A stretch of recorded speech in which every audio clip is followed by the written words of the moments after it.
Record. Good evening, everyone. Joe Carullo at it'sallaboutScores.com here at Carullo's Corner, episode 3 of the Mike Wilson Show for 2025. Mike, you look all relaxed tonight. How you doing?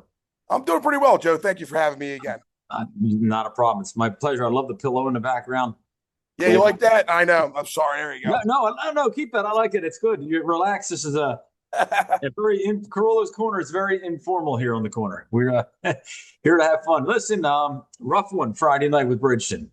If you want to talk about the game for a little bit before we move into this upcoming weekend. 100%. Bridgeton's well coached. They're experienced. Coach Williams does a great job. Again, just the physicality of varsity football, and we have a very young football team. And again, we made some plays here and there, and our kids played tough, and we did some good things. But overall, I mean, we got a long way to go, and that's okay. But I mean, Bridgeton's pretty good. Right. Now, let me. What are some of the positives that you got out of it? I know, again, we're and I'm getting repetitive. We discuss this every week. You have a young team. You're rebuilding. So you're going to be looking at this year a little bit different. What are some positives you got that you can bring into the future? Well, I mean, when you look at it from week to week, we did things better than we did the week before. Defensively, our kids played faster. They lined up better. Offensively, some of our younger kids made some good plays. We now have 5 freshmen starting on the offense. We're playing a lot of younger kids. I mean, the bulk of our team are freshmen and sophomores, with a handful of juniors, 1 senior. So there are progress that we're seeing that, unfortunately, you're not seeing on the scoreboard. We play every game to win. But again, there's just some things. I mean, kids are 14 going against 18-year-olds. Yeah. So, but again, the effort's there. They're getting better every day. They show up every day. We're in it for the long haul. Absolutely. So, and again, we got to look at the other end of the coin. What were some of the negatives in particular that you saw? I think the biggest negative is you can't fix this overnight. Is the physicality of it is. Yeah. You can only fix that in the offseason with lifting and stuff like that.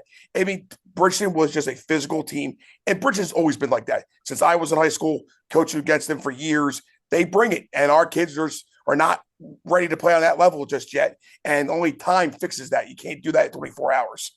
Absolutely. And I noticed the same thing. They were very physical. I mean, yes. Especially up front. Moving into this week, rather unique team. What I love about your schedule, I guess you personally, you're playing a bunch of teams you never played against before. It's a total new world. Cherry Hill West, not a school you hear much about when it comes to football. What could you tell us about them for Friday night? Well, again, the roster size is very similar to us, but I think the theme of this year is they have 47 on the roster, 13 seniors. We have 50 on the roster. We have 2 seniors. So you got the experience level. All those kids played as juniors. They got 13 seniors. I watched them play live. We went up and scouted them against Steiner last weekend. I mean, look, they play good football. You can tell they're well coached. And you can tell those seniors have been playing football for a little bit. The quarterback's really good. He scrambles. He reminds me of, if you're an Eagles fan, like Jeff Garcia in the early 2000s. Oh, yeah, I remember under Andy Reid and stuff like that. He will scramble. He can make plays with his legs, make plays with his arms. They have a couple good running backs. Tight end's very good. One of their slot receivers / running backs very good. They're a well-coached football team, experienced. We feel it's a good matchup for us. But again, we just got to get better every week and things like that. But they're well coached, and they lost a close one to Steiner. So we know they're going to be ready to play. So what do you, again, your back's against the wall, a young team against another senior-laden team. What do you have to do to compete with these guys or even beat these guys? What's the keys to this game? Well, what we've been preaching to our kids all week is consistency. And again, Joe, you watch our film and stuff like that. We, being a young team, we have to learn how to do things back to back. We have to be consistent.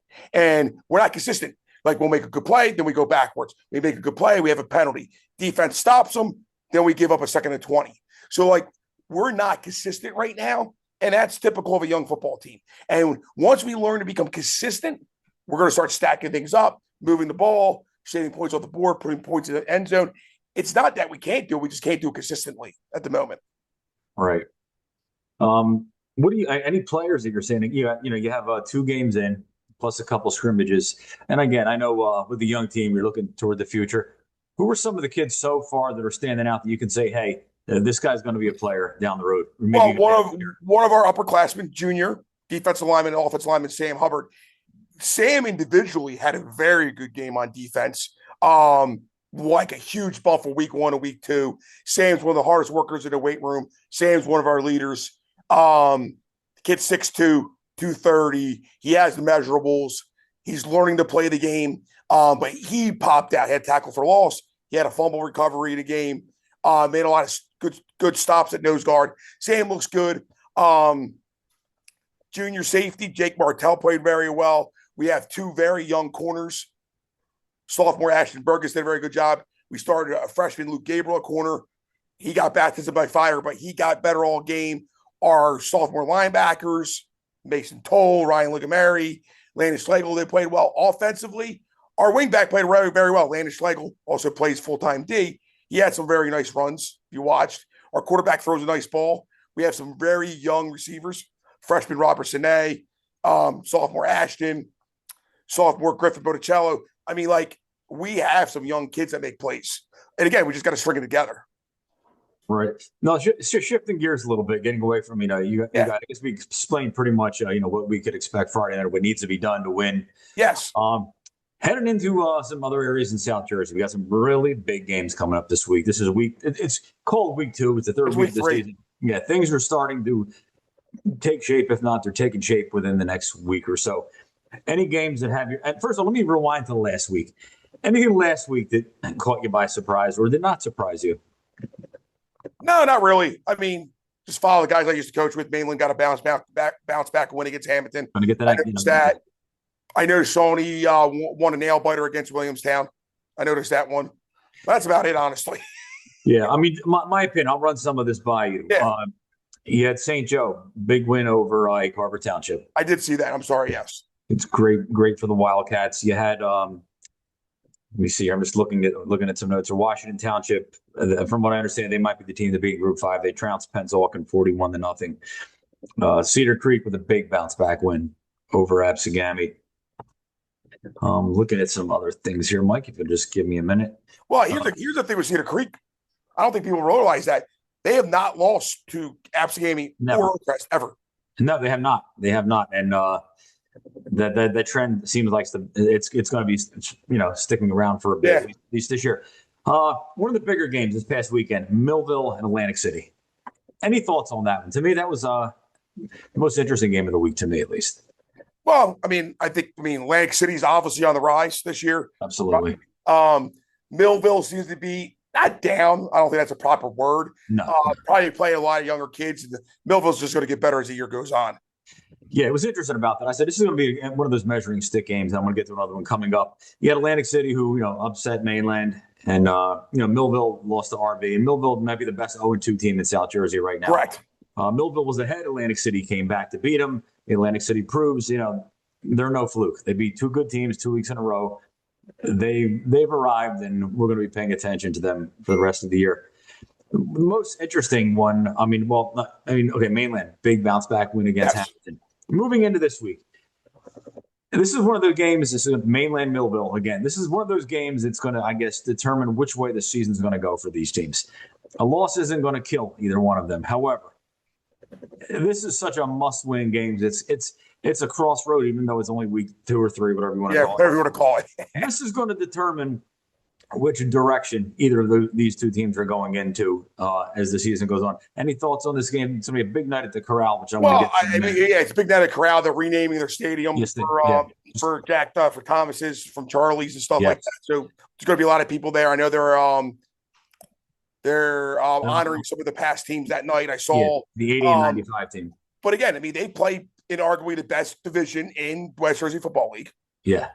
Millville's a division game, so it's division implications. There's also Group 4 implications, or Group 3, 3 and 4 for them. So, again, it's a huge game. It's early in the year, but as we know how high school football rolls, it's all about momentum. But regardless of the outcome, I wouldn't count either of those teams out. No, I'm not. And even the loser of this game isn't done. It's just I think it'll be mentally a blow, because then you have Mainland upcoming. They have Cherokee and the Prep. Yes. Millville. They have Winslow and the Prep. Mainland has Winslow as well. So, a loss might make you look at these other games and, oh, my God, we really needed this one. But a win's going to really propel either one of these teams. 100%. But it's going to be a great matchup. Definitely game of the Been in week. England before. The atmosphere is going to be great. It's good. It's a good night for football. Yeah, it is. They have they're bringing the youth program in. From what I understand, they're renaming the stadium while keeping the subtitle of the Mustang Corral. I love that. Yes. Oh, they have to. And that was whoever came up with that is so creative. To like you're renaming the stadium, giving this gentleman his due, and rightfully so, but then keeping the tradition of the Mustang Corral. I mean, it's just. Oh yeah. They Well, say they're merging. They're merging both. I mean, Yeah. if it wasn't for him, they wouldn't have lights. No, So, exactly. Yes, true. Very true. But the best part is they say you can't have it all. You have to come. No, we're not compromising anything. They're going to have everything. It's going to be an awesome night. merge best of both worlds. Now it's going to be a great night there. It's going to be awesome. It's going to be one. Are you going to that game? Yeah, I'll be there. There, I figured you would be. I usually don't say where I'm going, but sorry. That's going to be the game of the week. The game of the week, I think. We have another big one, Shawnee and Camden.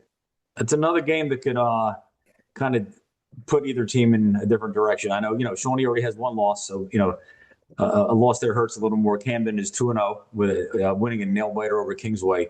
Yes. The other night. Any thoughts on that? Well, again, I mean, both well-oiled machines. It's just going to be good football games. It's not going to define their season, but it would definitely help you to win that game. Yeah, and then another one that's interesting to me, Washington Township and Delsey, both 2-0. 1-0's got to go. I know Township's a heavy favorite.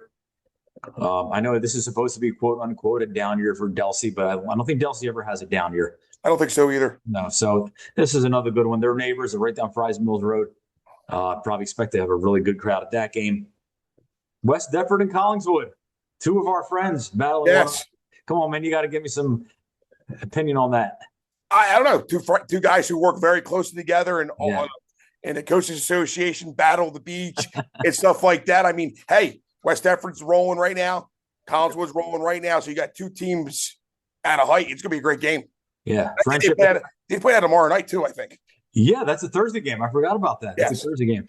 Best friends, but friendship aside for 2.5 hours. Absolutely. Yep. Talk after the game. Hey, Mike, John, sorry about that. I had to say that. But all right, Mike, I want to thank you again for coming on the show tonight. Good luck Friday against Cherry Hill West. We'll see you again here in about a week, previewing the following week.